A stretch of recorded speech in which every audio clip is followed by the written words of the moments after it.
రూపాంతరం. ఒక్కటే మాట బ్రో, మూవీ చూసాక గుండె పగిలిపోయింది. నేను అమ్మ సినిమా కానీ మొదలవడమే ఏదో కలికి సినిమా లాగా ఫ్యూచరిస్టిక్ బ్యాక్ డ్రాప్ లో అలా స్టార్ట్ అవుతుంది. ఎవరినో చంపేయడానికి ఎవరో నలుగురు వస్తారు. ఆడు బతుకుండాలంటే ఆడు ప్రాణం విలువ చేసేంత ఖర్చు దెంగించుకోవాలంటాడు. అంతే. ఆడు 4 కథలు చెప్తానంటాడు. సినిమాలు అయ్యే ఉంటాయి బ్రో, ఆ 4 కథలే చెప్తాడు. మన రాజ్ శెట్టి ఉన్నాడని చెప్పి తమ్ముళ్ళు అలా ఓపెన్ చేసి సినిమా మొదలెట్టాను.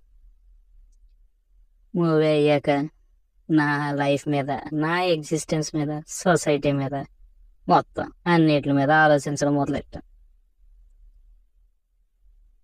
ఏముండదు, ఒక గొంగళి పురుగు సీతాకోకచిలుక కింద మారాలంటే అది పడిన కష్టం. చివరికి అది ఆ కష్టాలన్నీ పడి సీతాకోకచిలుకలా మారిందా, లేకపోతే అలా అసహ్యంగా గొంగళి పురుగులానే ఉండిపోయిందా అన్నదే 4 కథల్లోని కాన్సెప్ట్. 4 అయ్యాక గుండె పగిలిపోదు.